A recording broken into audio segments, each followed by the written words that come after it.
Okay, bind toxins and then neutralize reactive oxygen species. Those Yep, are the two main things. two main Okay. things. Yep. Okay. And now you can tell us your frustration with trying to deliver this incredible molecule. It's such a large molecule. First of all, it is highly unstable. The sulfur molecule the glutathione is so ready to give it away to neutralize the reactive species that it's very hard to contain outside the human body. And so my first technology was I wanted to find out a way to stabilize glutathione in the water-based system at room temperature where it doesn't require too much manipulation. And so that took me a few years to do that, to stabilize the glutathione, which was kind of difficult, but in the hindsight wasn't a big deal, because the second part was even harder. The second part was, how do I get the glutathione inside your body? Right? That was the most difficult portion, because traditionally what you do is you inject them, you take a pill, or you take some liquid, you drink it, and anything that you do, it always got broken down by human body. It just break it down to the amino acids, and the amino acid gets reabsorbed, and your body produces glutathione out of it. So in theory, yes, glutathione levels does increase.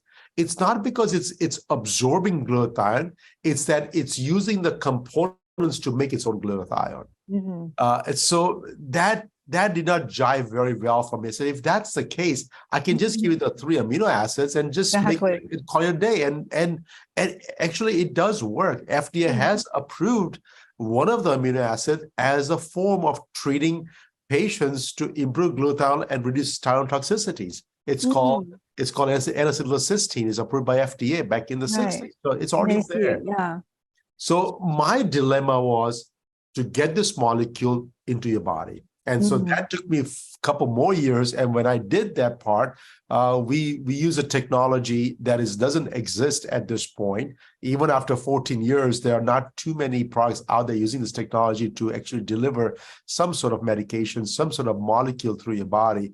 And so we use that molecule to actually help facilitate the size of the glutathione to actually get through your skin. And so, I know the liposomal form has been popular, and there are a lot of companies selling it, but it tastes really awful. But do you think those work pretty well or not? It does work. I mean, all these products do work, but not for the right reason, right? You think that when you take liposomal liquid, it tastes awful, so I can suck it up and taste bad. That's okay. I can deal with that portion if it does any good to you, right? And so you take the liposomal liquid, and the glutathione levels will rise. It's rising not because the liposome technology is using the glutathione, is protecting it, and it is absorbing as is actually breaking down all the glutathione into amino acids. The amino acids are actually being used to make the glutathione.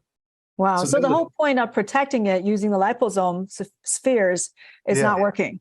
It may not be. It may not be ideal situation. Okay. Liposomes is great, by the way. I used the liposome technology back in the late 90s to make vitamin C and glutathione and CoQ10 and all those things.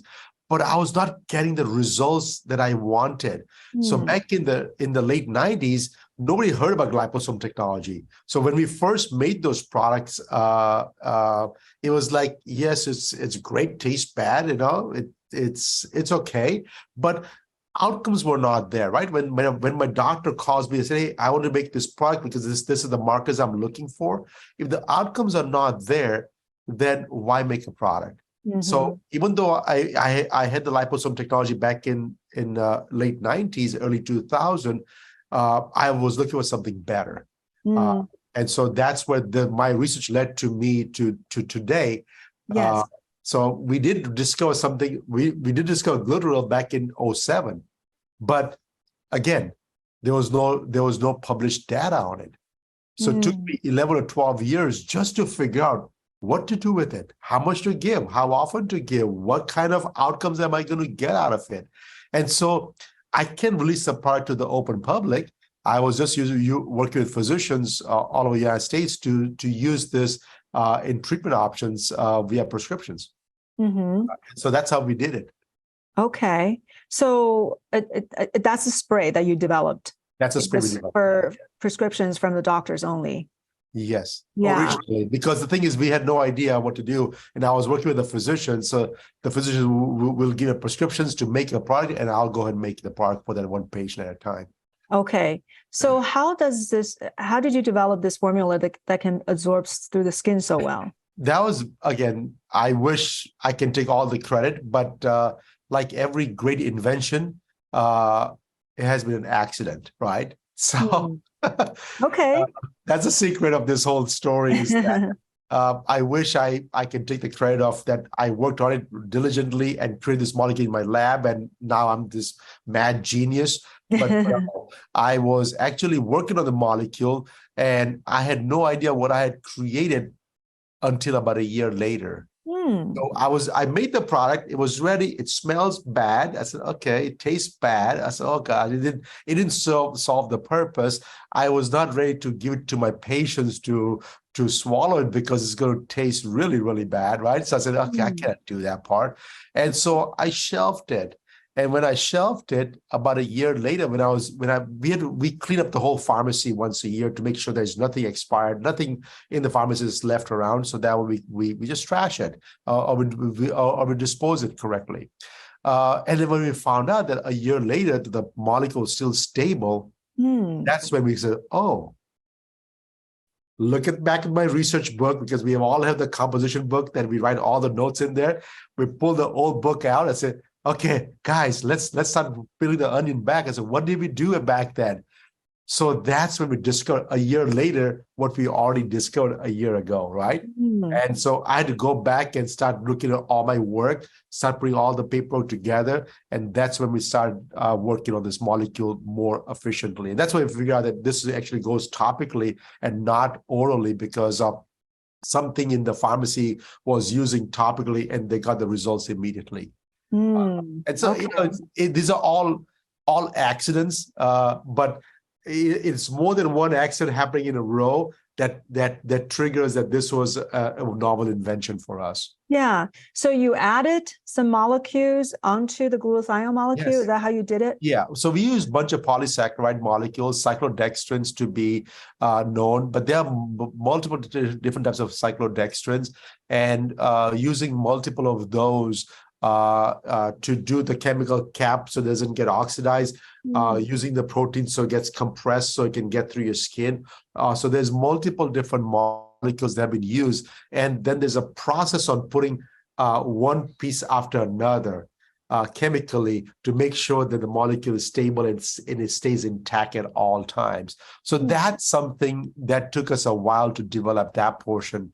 But you're right. That's it's a chemical process that we have developed to stabilize and deliver the glutathione molecule now.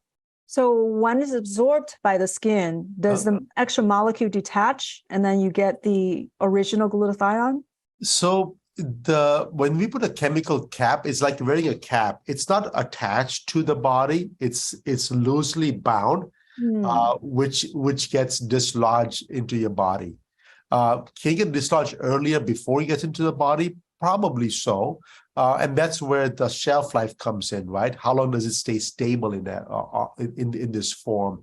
But it's a loosely bound cap that we put on top of it, so that way it can come up very easily, so to speak, once it gets inside your body. The second portion is what we use. The dextrin molecules are a cone shape, and so it's a process of literally twisting the glutathione molecule to make it a little bit smaller without changing the molecule itself, but just compressing it down so that you're able to deliver efficiently. And when it's inside the body, the sugar molecule gets absorbed pretty fast inside your body. So when that gets absorbed, the whole molecule gets open to the body of it. Wow. It's like you squeeze it small enough, get in your body, and open it, and just opens it up again.